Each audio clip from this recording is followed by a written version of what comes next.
Un jour, Marcus rentrait chez lui du travail. Il y avait une panne de courant dans la ville et tout était plongé dans l'obscurité. Soudain, il entendit des pas. Quelqu'un courait derrière lui. Il commença à se retourner pour en avoir le cœur net. Et c'est à ce moment précis qu'il perdit connaissance. Marcus reprit ses esprits dans une cave, faiblement éclairée par plusieurs bougies. 3 portes se trouvèrent devant lui. Derrière la première porte, des zombies affamés attendaient leur prochain repas. Derrière la seconde porte, un incendie faisait rage. Et la troisième porte menait à un enchevêtrement de fils électriques, dénudés. Vous êtes à présent la seule personne en mesure de sauver Marcus. Écrivez immédiatement dans les commentaires quelle porte il devrait choisir.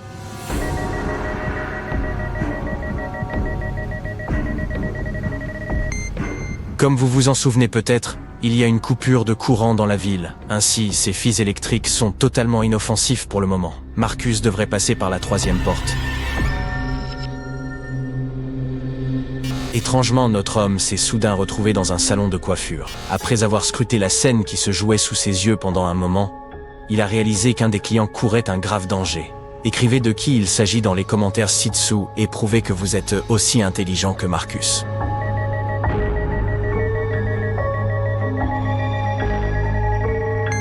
Marcus a remarqué que le coiffeur aux cheveux roux avait confondu un spray d'insecticide avec une bombe de lac, mais dès qu'il a ouvert la bouche pour avertir le client, toute la pièce s'est volatilisée. Il ne s'agissait que d'un hologramme. Quelqu'un jouait-il avec les nerfs de Marcus? Le cauchemar ne s'est pas arrêté là.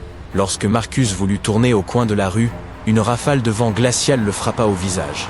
Il se trouvait dehors en t-shirt et en plein hiver. Derrière lui, il n'y avait aucun bâtiment, juste quelques congères et des arbres lugubres. Marcus ne pouvait que continuer d'avancer. 3 chemins s'offraient à lui.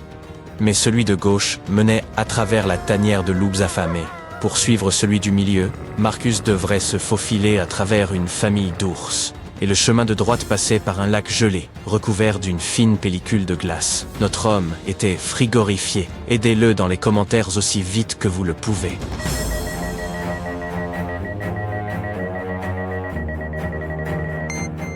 Marcus devrait choisir le chemin du milieu.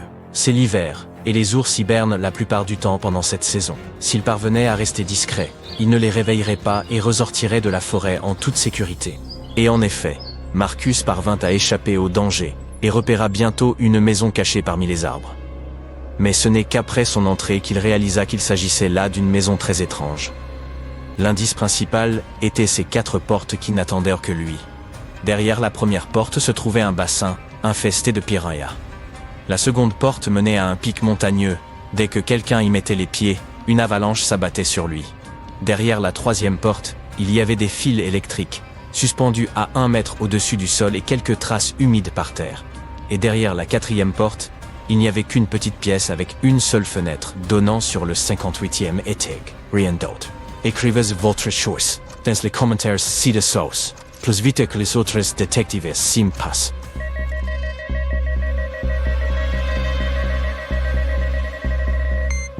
Marcus devrait passer par la 3e porte. Étant donné que les fils n'effleurent pas réellement le sol, notre héros serait capable de se courber et de ramper jusqu'à la sortie opposée.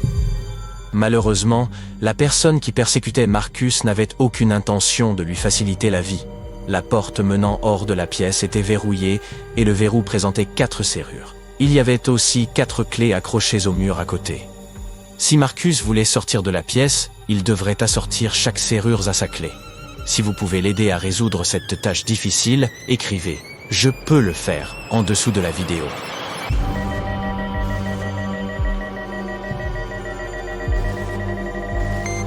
Regardez l'embout de ces clés, elles se terminent toutes par une forme avec un nombre de côtés différents. Et l'astuce ici est que le nombre de côtés doit correspondre au chiffre de chaque serrure. Marcus était enfin sorti de cette pièce effrayante, mais ses aventures étaient loin d'être terminées.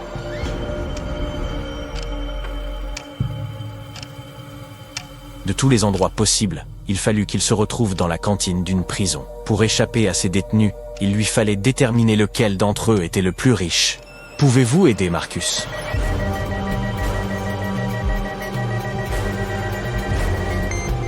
L'homme à gauche est cuisinier, C'est pour cela qu'il a un repas particulier. Le prisonnier du milieu a des bijoux en or, mais il est peu probable qu'il puisse beaucoup l'aider en prison. Quant à l'homme de droite, il a un smartphone caché dans sa poche.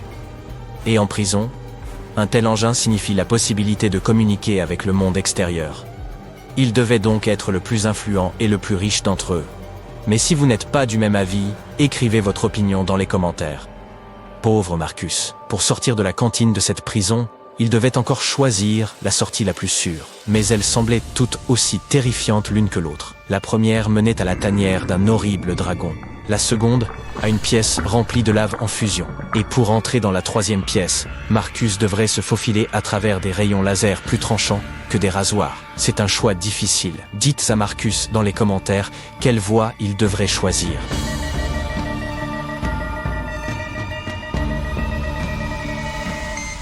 La façon la plus sûre serait probablement d'essayer de se faufiler par la troisième sortie. Ce ne sera pas une promenade de santé, mais au moins, ces rayons laser ne bougent pas. Le prochain endroit où Marcus se retrouva était une arène de combat. Apparemment, la force mystérieuse qui se jouait de lui avait décidé de pimenter les choses. 3 créatures attendaient d'autres héros, et il lui fallait affronter l'une d'entre elles pour survivre. Le premier monstre avait la tête d'un serpent à sonnette, et le corps d'un furet géant. Le second avait le corps d'un gorille, et la tête d'un alligator. Et la troisième créature avait le visage, et le corps d'un grand requin blanc, ainsi que la queue et les griffes d'un ours. Quel monstre Marcus devrait-il choisir? Partagez votre sagesse dans les commentaires.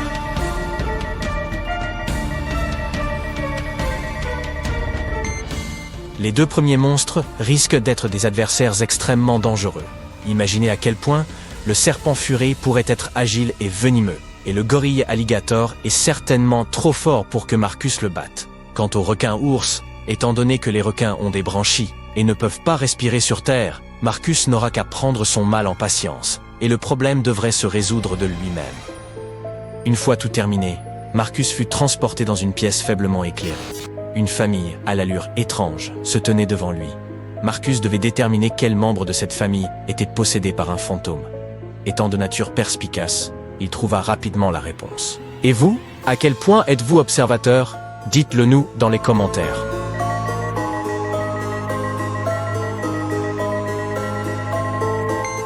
Il faut bien admettre que cette femme a l'air plutôt effrayée, mais elle n'est pas possédée pour autant. Elle s'est juste étouffée avec de la nourriture et a du mal à respirer. Cet homme porte des lunettes noires alors qu'il est en intérieur. C'est suspect, sauf qu'il est aveugle. Vous voyez cette canne blanche caractéristique juste à côté de lui? C'est la grand-mère qui est possédée. Il y a une trace d'ectoplasme qui traverse toute la pièce dans sa direction. Après être parvenu à résoudre cette énigme, Marcus se retrouva dans la jungle. Après des heures de marche, il arriva à un endroit où le chemin se divisait en 3 sentiers plus petits. Le premier menait à un volcan actif, avec de la lave incandescente qui boulonnait dans son cratère. Si Marcus choisissait le second chemin, il déboucherait dans une clairière grouillante de chauves-souris venimeuses, et le troisième chemin se terminait dans un marécage engloutissante, quiconque y mettait les pieds. Si vous savez où notre héros doit se rendre, dites-le lui dans les commentaires, s'il vous plaît.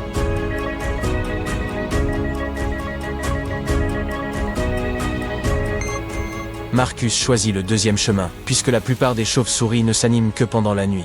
De plus, elles n'attaquent presque jamais les humains. Il se retrouva ainsi chez lui, dans son propre lit. Était-ce juste un rêve aussi effrayant que détaillé? Dites-nous ce que vous en pensez. Noah veut devenir danseur professionnel. Mais l'école de danse n'accepte que les candidats de plus de 17 ans. Il a 2 sœurs. Jenny, la sœur de Noah, a 2 fois l'âge de Noah. Nina, la sœur de Noah, est 2 fois plus jeune que Jenny. Elle a eu 17 ans cette année. Noah peut-il postuler à son école de rêve cette année?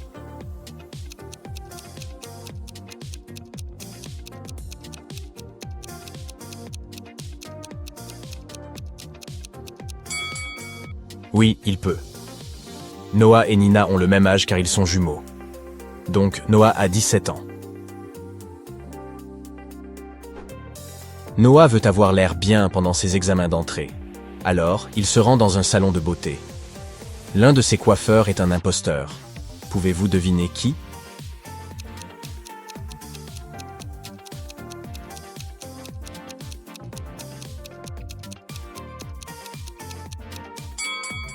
Regarde le premier gars. Il n'a pas de ciseaux. Au lieu de cela, il n'a que quelques cuillères. Donc, c'est l'imposteur. La coupe de cheveux de Noah est prête. Et maintenant, c'est l'heure de la répétition. Noah arrive à son studio de danse. Mais malheureusement, il ne peut pas ouvrir la porte. Quelqu'un a changé le mot de passe à 6 chiffres du cadenas à combinaison. Pouvez-vous l'aider à déchiffrer le code?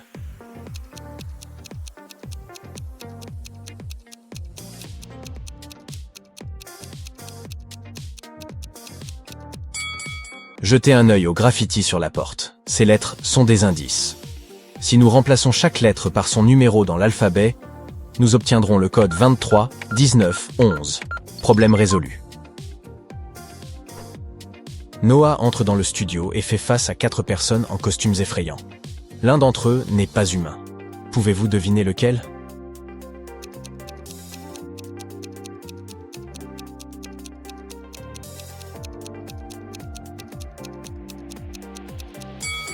Le troisième gars est trop transparent pour être un être humain.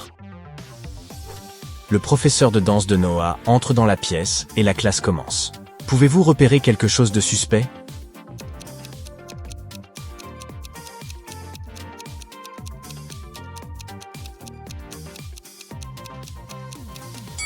Le professeur ne se reflète pas dans le miroir. La petite amie de Noah, Shelly, travaille dans un hôtel. Il lui rend visite au travail. Noah tombe sur ces 2 femmes de ménage. L'une d'elles est une visiteuse d'une autre planète. Pouvez-vous deviner laquelle?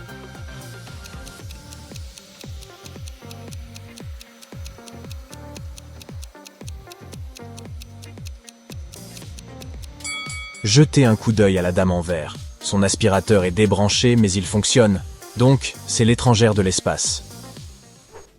Noé rentre chez lui et dit bonjour à ses frères et sœurs. L'un d'eux est en danger. Pouvez-vous deviner lequel?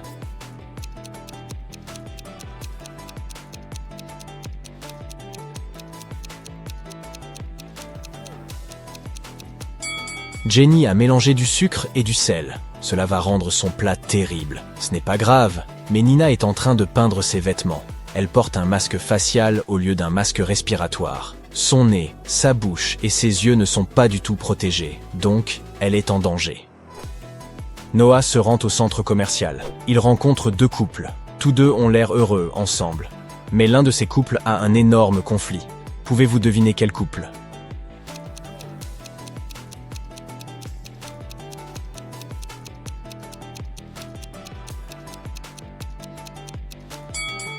Cette dame blonde tient un couteau très près de son partenaire. Mais elle veut juste l'acheter. L'autre dame a l'air charmée. Mais son partenaire cache du poison derrière son dos. Donc, ils sont le couple malheureux. Le lendemain matin, Noah arrive à l'école de danse pour passer les examens d'entrée. Il fait face à 5 juges. Pouvez-vous remarquer quelque chose d'étrange ici?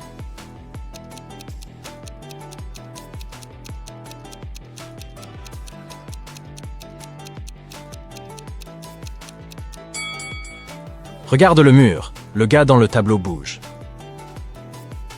Noah commence à danser. Soudainement, il glisse et tombe. Quelqu'un a renversé de l'huile sur le sol. Les juges prennent une pause et disent à Noah qu'il peut essayer à nouveau après le déjeuner.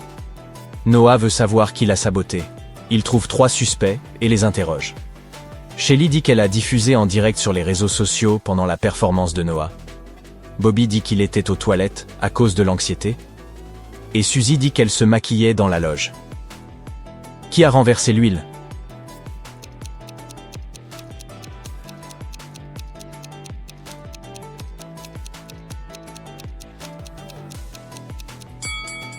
Jetez un œil au sac à maquillage de Suzy. Il y a une bouteille vide d'huile d'olive parmi ses produits de beauté. Attrapé. Noah se produit brillamment devant les juges et est accepté à l'école. Il va dans un restaurant pour fêter cela. Le serveur lui apporte quelque chose de spécial. Pouvez-vous deviner quoi rien qu'en regardant ce rébut?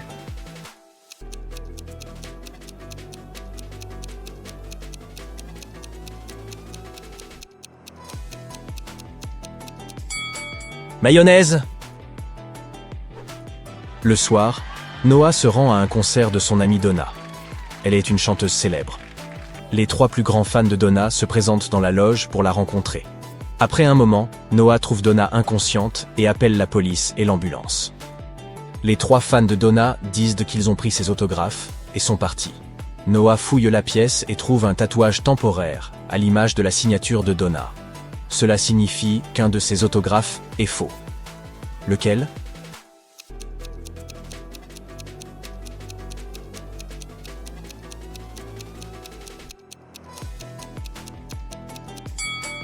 L'autographe sur le t-shirt de la première dame est en miroir. Il est peu probable que Donna ait réussi à le signer de cette manière. Le jour suivant, Noah se rend au parc safari.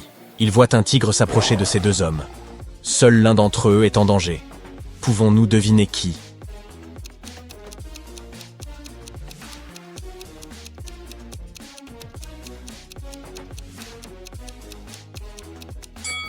Le gars, à gauche. C'est un touriste qui est trop occupé pour remarquer le tigre.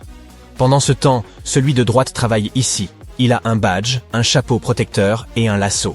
Il devrait donc savoir comment gérer les tigres. C'est le premier jour de Noah à l'école de danse. Il entre dans le bâtiment et fait face à cette scène. Ce gars l'aime tellement. Pourquoi l'a-t-il poussé ?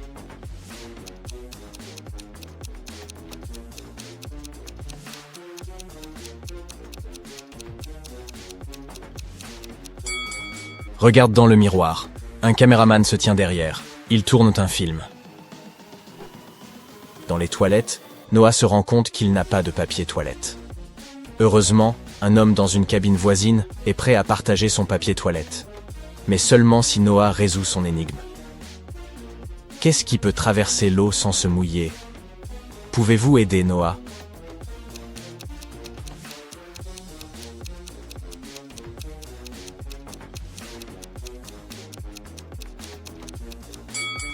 La bonne réponse est lumière. Noah entre dans la cafétéria locale. Harry, Aurora et Carrie boivent du café. Pendant ce temps, Ellison, Lola et Billy boivent du thé. Que boit Warren ?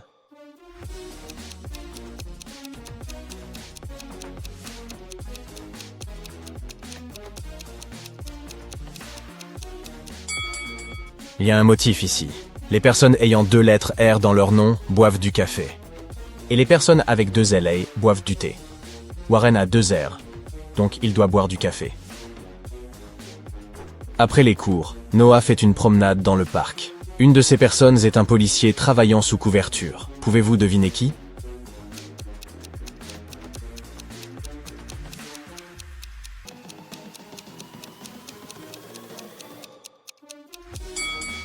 Cette dame. Elle porte un insigne de police. Noah rentre à la maison et se rend compte que son chiot a disparu. Le policier arrive rapidement. Il fouille la zone et interroge 2 voisins. Ryan dit qu'il a son propre grand chien qui va avoir des chiots. Donc, il n'a aucune raison de voler le chiot de Noah. Mike dit qu'il n'a jamais eu d'animaux de compagnie et il ne prévoit pas d'en avoir à cause de son allergie. Le policier arrête l'un des voisins. Pouvez-vous deviner qui et pourquoi ?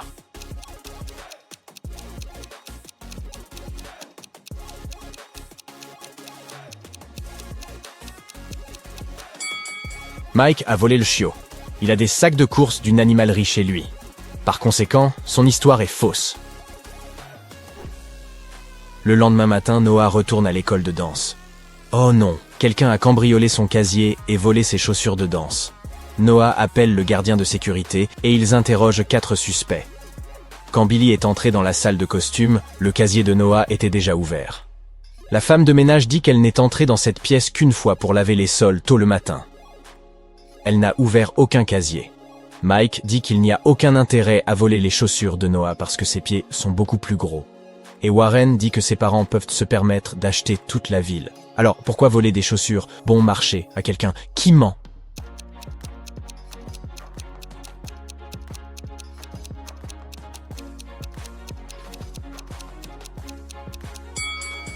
Warren.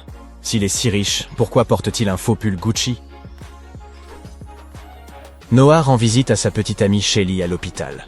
L'un de ces 3 gars est son frère. Pouvez-vous deviner qui ?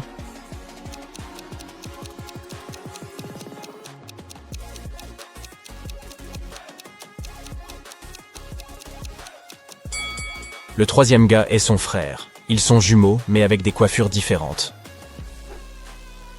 Noah va acheter des snacks pour Shelly et se perd à l'hôpital.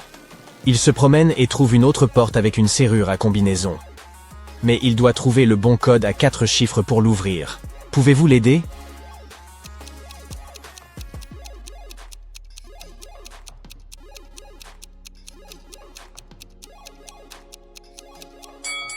Jetez un œil à ces égratignures sur la porte. C'est un indice. Chaque symbole est constitué de 3 chiffres.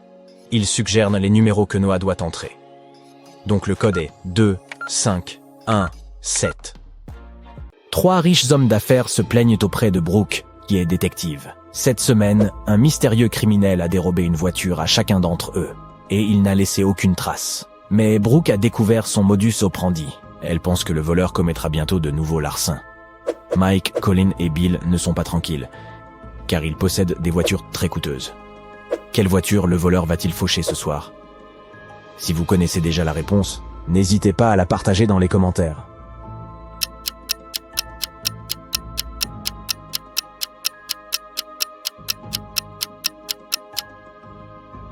Examinons de plus près l'ordre des vols. Les couleurs des voitures volées correspondent aux couleurs de l'arc-en-ciel, rouge, orange et jaune. C'est donc la voiture verte de Colin qui sera la prochaine cible. La détective Brooke trouve le garage du criminel et entreprend de le fouiller. Elle y découvre une porte secrète protégée par un cadenas à code. Il y a une note avec 4 images à côté de la porte. Brooke réfléchit pendant un moment, aligne 4 chiffres et la porte s'ouvre. Quel code a-t-elle composé? Si vous l'avez tout de suite trouvé, laissez-le nous savoir.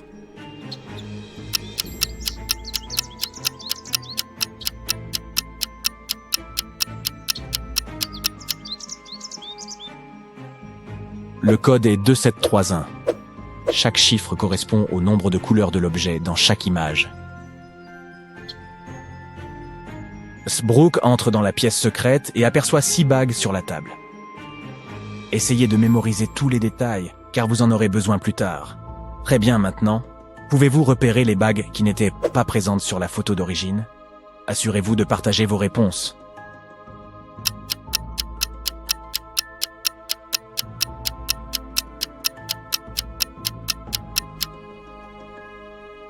Les bagues A, C et F n'en faisaient pas partie.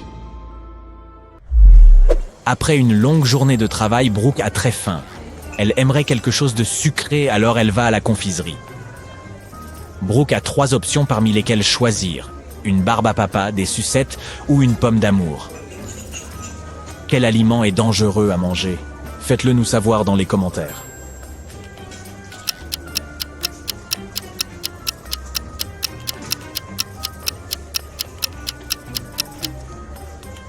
Intéressez-vous de plus près à cette barbe à papa. Il y a une petite araignée coincée dedans. Burke. Quant à la pomme, il y a un asticot qui en ressort. Brooke ferait certainement mieux d'opter pour les sucettes. Brooke passe devant une aire de restauration et aperçoit 2 familles. L'une d'entre elles est super riche, tandis que l'autre est complètement fauchée. Pouvez-vous deviner qui est qui? Réfléchissez bien et n'hésitez pas à partager votre réponse dans la section des commentaires ci-dessous.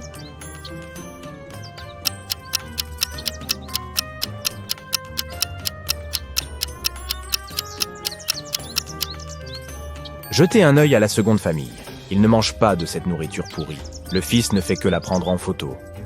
En attendant, la première famille partage une pizza et boit de l'eau, qui est généralement gratuite.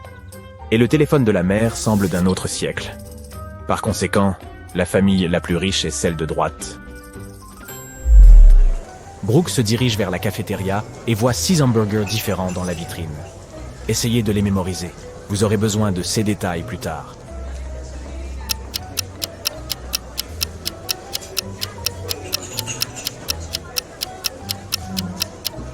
Jetons maintenant un coup d'œil à ces 9 burgers. Lequel d'entre eux n'apparaissait pas dans l'image initiale? Si vous connaissez déjà la réponse, donnez un coup de pouce à cette vidéo.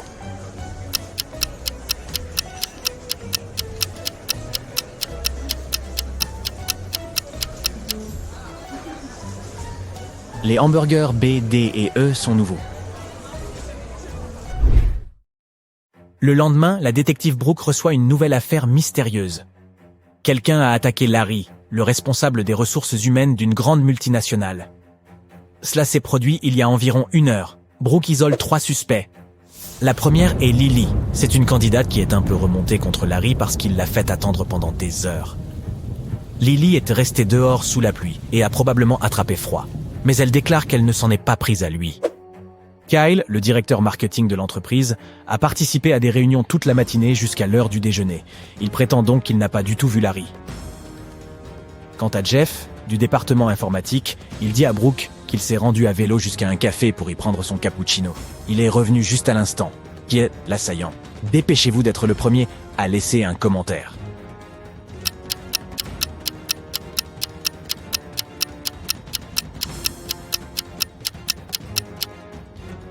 C'est Jeff. Son vélo et ses vêtements sont propres et secs. Comment est-ce possible s'il pleut en ce moment? Jeff s'enfuit. Le détective Brooke commence à le pourchasser. Elle finit par se retrouver dans un sous-sol poussiéreux. Il y a 3 tunnels qui mènent à l'extérieur. Le premier est gardé par un monstre invisible. Cette créature attaquera quiconque aux entrées. Le deuxième tunnel est à moitié submergé d'eau empoisonnée. La boire serait fatale à tout être humain. Et le troisième tunnel est infesté de cafards mutants. Ils peuvent voler et mordre les gens. Quel chemin est plus ou moins vous semble le plus sûr? Donnez un coup de pouce à cette vidéo si vous connaissez déjà la réponse.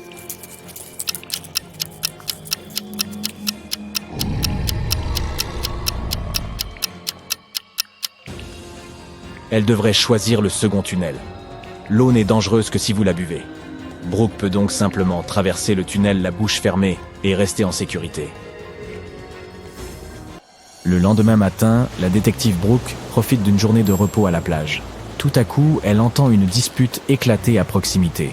Cette dame prétend que quelqu'un a volé son téléphone. Brooke repère le voleur immédiatement. Et vous, en êtes-vous capable?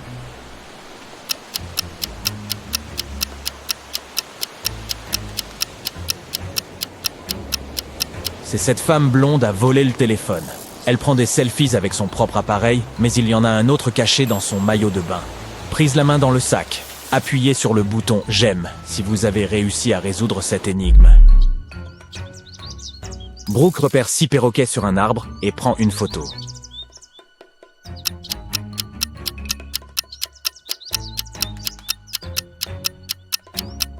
Elle se rend aux toilettes, puis retourne au même arbre. Pouvez-vous trouver les perroquets qui n'étaient pas présents sur sa photo?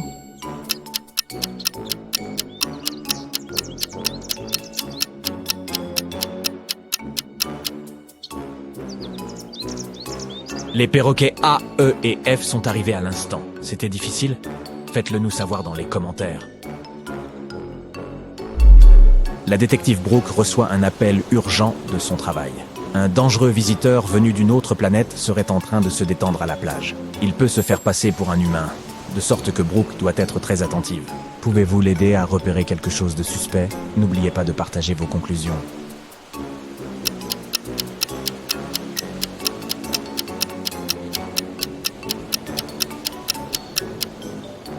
Ce joueur de volley a trop de bras pour un humain normal. La détective Brooke travaille sur son ordinateur portable dans un café. Oups, il est temps d'aller aux toilettes. Brooke décide qu'elle peut se permettre de laisser ses affaires sans surveillance. Mais après s'être rendue aux toilettes, elle découvre que son sac à dos et son ordinateur portable ont disparu. Brooke se précipite à l'extérieur et aperçoit 3 vieilles dames assises dans le parc avec leur panier de pique-nique. Elle les interroge. Mais les 3 femmes jurent qu'elles n'ont rien remarqué de suspect. Madame Anderson vient de rejoindre ses 2 amis. Madame Smith mange un sandwich et lit son journal. Et Madame Gold prend des photos des écureuils. Mais malgré tout, Brooke interpelle l'une de ces dames. Pouvez-vous deviner laquelle? Dépêchez-vous d'être le premier à laisser un commentaire.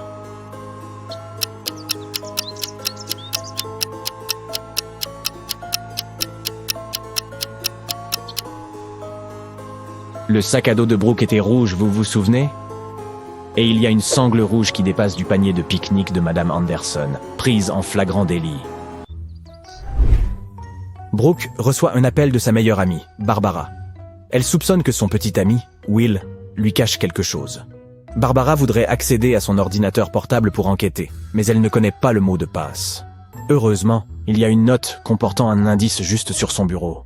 On peut y lire Bill, arbalète et râteau. Donnez un pouce en l'air à cette vidéo si vous avez décodé ce code.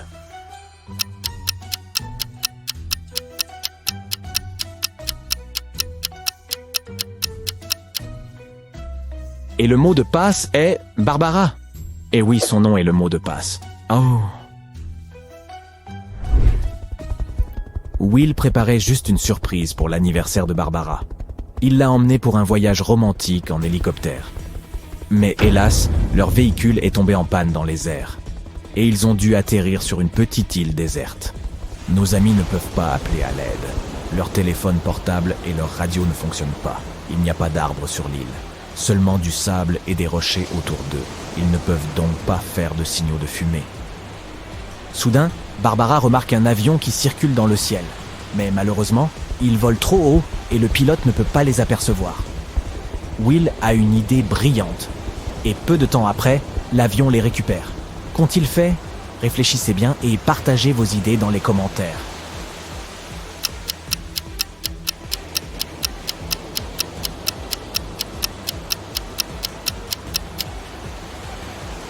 Ils ont utilisé des pierres pour écrire SOS sur le sable. L'avion emmène Barbara et Will jusqu'à la terre ferme. Et maintenant, ils doivent prendre un bus pour rentrer chez eux. Seul l'un de ces ES4 bus les emmènera à bon port. Pouvez-vous deviner lequel?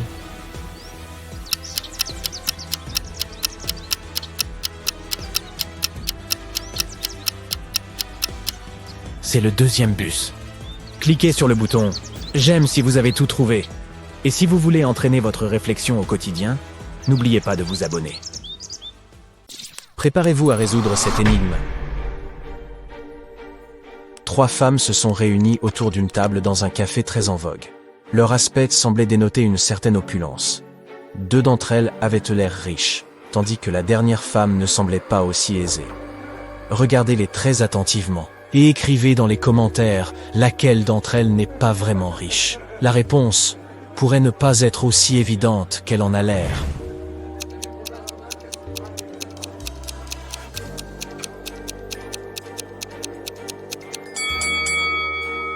La femme qui porte des perles n'essaie pas d'étaler sa richesse. Elle semble se satisfaire d'une vie discrètement élégante. Cela suggère qu'elle pourrait être vraiment aisée.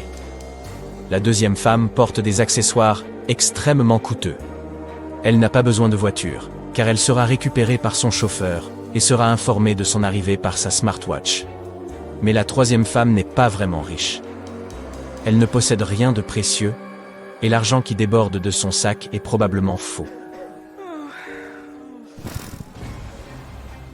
Regardez ces 2 couples qui se prélassent sur la plage.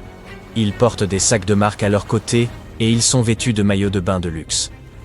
À première vue, les 2 couples semblent être à l'aise financièrement, mais un seul d'entre eux possède un compte en banque bien rempli. Si vous avez déjà deviné de quel couple il s'agit, partagez vos idées dans les commentaires.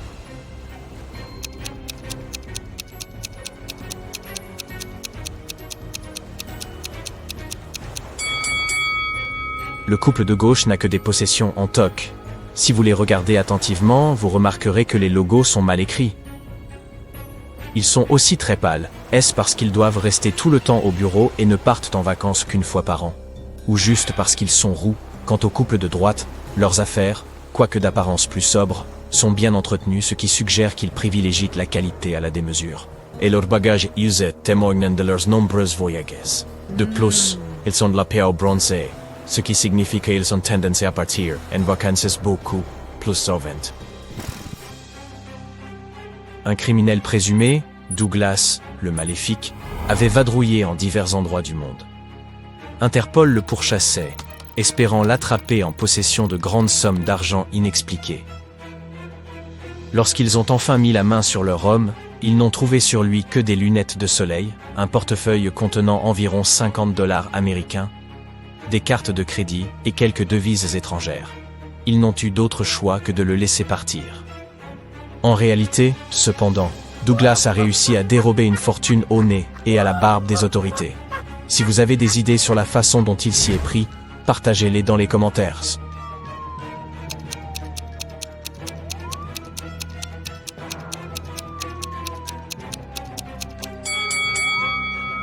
Ces devises étrangères étaient en réalité des pièces anciennes, extrêmement rares et incroyablement chères. Stanley, le détective, s'est rendu au domicile de Monsieur Pennyroll pour enquêter sur un crime. Monsieur Pennyroll prétendait qu'il avait été kidnappé par des braqueurs de banque quand il était arrivé pour ouvrir l'établissement dont il était le directeur adjoint. Ils l'ont obligé à ouvrir le coffre et à leur donner tout l'argent. Ils ont alors dit à l'homme de les conduire jusqu'à sa maison, car ils en avaient aussi après les bijoux de sa femme. Pendant qu'ils étaient en route, l'un des criminels a transféré l'argent dans un sac en papier et a jeté celui du braquage par la fenêtre. Lorsque la voiture s'est arrêtée à un feu rouge, 2 pâtés de maison plus loin, le banquier a réussi à leur échapper. Le détective a décidé de remonter la route jusqu'à la banque pour y chercher des indices. À un moment donné, M. Pennyroll a crié qu'il avait aperçu le sac vide de la banque, et quelques minutes plus tard, il a montré le feu rouge où il était parvenu à s'échapper. Lorsqu'ils sont arrivés à la banque, le détective Stanley a arrêté M. Pennyroll pour son faux témoignage. Avez-vous constaté un problème dans l'histoire du banquier? Alors, dites-le nous dans les commentaires ci-dessous.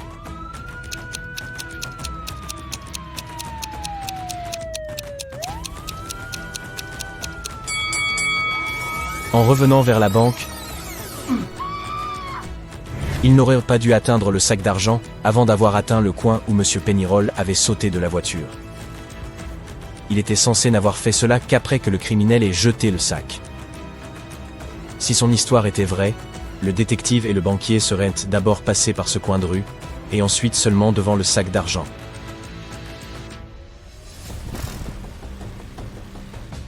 Voici un véritable mystère pour vous. Charlotte s'est approchée d'un taxi garé, a donné au chauffeur de taxi un billet de $20, puis s'est éloignée. Voici ce que vous devez savoir. Elle n'a vraiment pas le sens de l'orientation. $20, c'est tout de même un énorme pourboire pour quelques simples indications. La jeune fille a également sa propre voiture, et elle n'est pas en panne. Pouvez-vous résoudre ce mystère plus rapidement que nos autres sympathiques spectateurs? Laissez votre réponse dans les commentaires.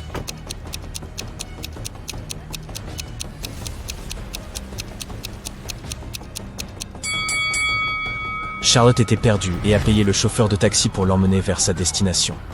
Elle l'a ensuite suivi dans sa propre voiture. Regardez cette image très attentivement. Pouvez-vous y repérer un voleur et expliquer votre choix dans les commentaires sous la vidéo?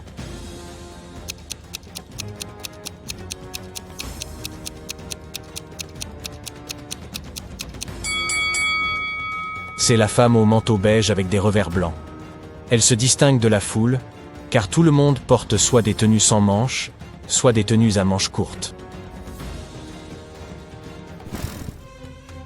Stéphane a appelé la police pour signaler que ses objets de valeur avaient disparu. Lorsque la police est arrivée, l'homme leur a dit qu'il était parti camper en solitaire.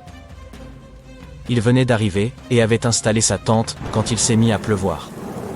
Il s'est dépêché d'aller chercher du bois sec et a laissé son sac avec son portefeuille et tous ses papiers à l'intérieur de la tente. Lorsqu'il est revenu, tout avait disparu.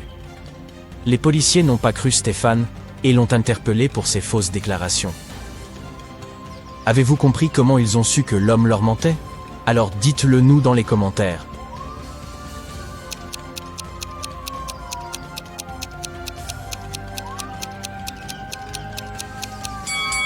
Stéphane a dit qu'il avait planté sa tente avant qu'il ne commence à pleuvoir. Mais alors, pourquoi y a-t-il une grande flaque d'eau à l'intérieur? Tom a disparu vers 10h du soir, un vendredi, en automne. Une brigadière a interrogé ses 4 amis. Elle soupçonnait que l'un d'eux ait eu quelque chose à voir dans la disparition du garçon. Elle a demandé à chacun d'eux ce qu'il faisait à ce moment-là. Adam a répondu qu'il se choisissait un tenu pour un rendez-vous galant. Daniel se préparait pour une fête qui devait avoir lieu dans son appartement. Sophia a expliqué qu'elle se détendait en faisant du yoga avant son quart de nuit au travail. Et Jacques regardait simplement les oiseaux dans le parc. Après avoir interrogé les 4 suspects, la brigadière a arrêté l'un des amis de Tom. Si vous savez ce qu'il suspectait, écrivez-le dans les commentaires.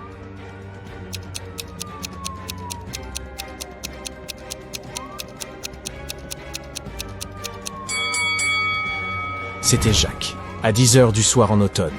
Il fait bien trop sombre pour admirer les oiseaux dehors.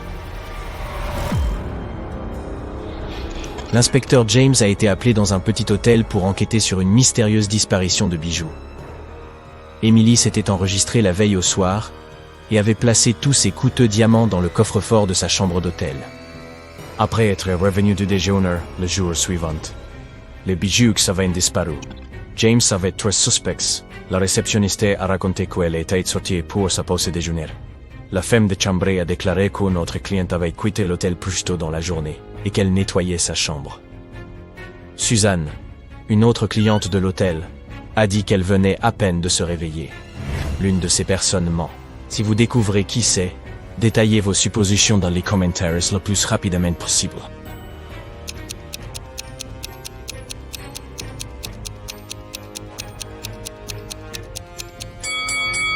C'est Suzanne. Elle a dit qu'elle venait de se réveiller, mais regardez son lit. Il a déjà été fait par la femme de chambre. Johan est rentré chez lui un soir et a découvert que quelqu'un avait cambriolé sa maison. Lorsque la police est arrivée, ils sont allés interroger les voisins. Victoria a déclaré qu'elle rendait visite à son amie qui habitait à 2 pâtés de maison. Elle n'était rentrée qu'il y a quelques minutes. Pierre a expliqué qu'il était malade. Il n'avait fait qu'un court trajet à la pharmacie et était resté au lit après cela. Nathan a déclaré que sa femme et lui étaient en train de préparer un barbecue avec leurs amis. Mais il avait commencé à pleuvoir à verse, et ils avaient dû revoir leur plan. Aidez la police, et écrivez le nom du voleur dans les commentaires ci-dessous.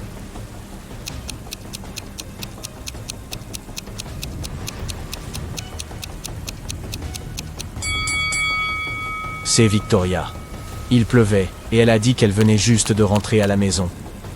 Mais regardez, ses cheveux, ses vêtements et son parapluie, qui est près de la porte, sont absolument secs. Thomas se rendait chez son ami le soir, quand un inconnu portant un masque noir l'a kidnappé. Lorsqu'il a repris connaissance, il a vu qu'il se trouvait dans une grande pièce, enfermé dans une cage.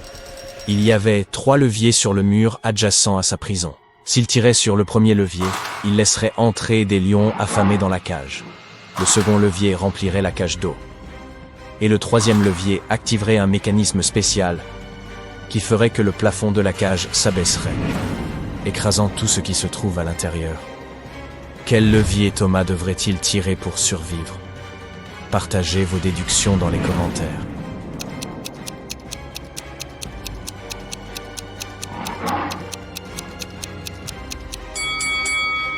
Le seul choix logique est celui du second levier. Toute l'eau ne fera que s'écouler à travers les barreaux.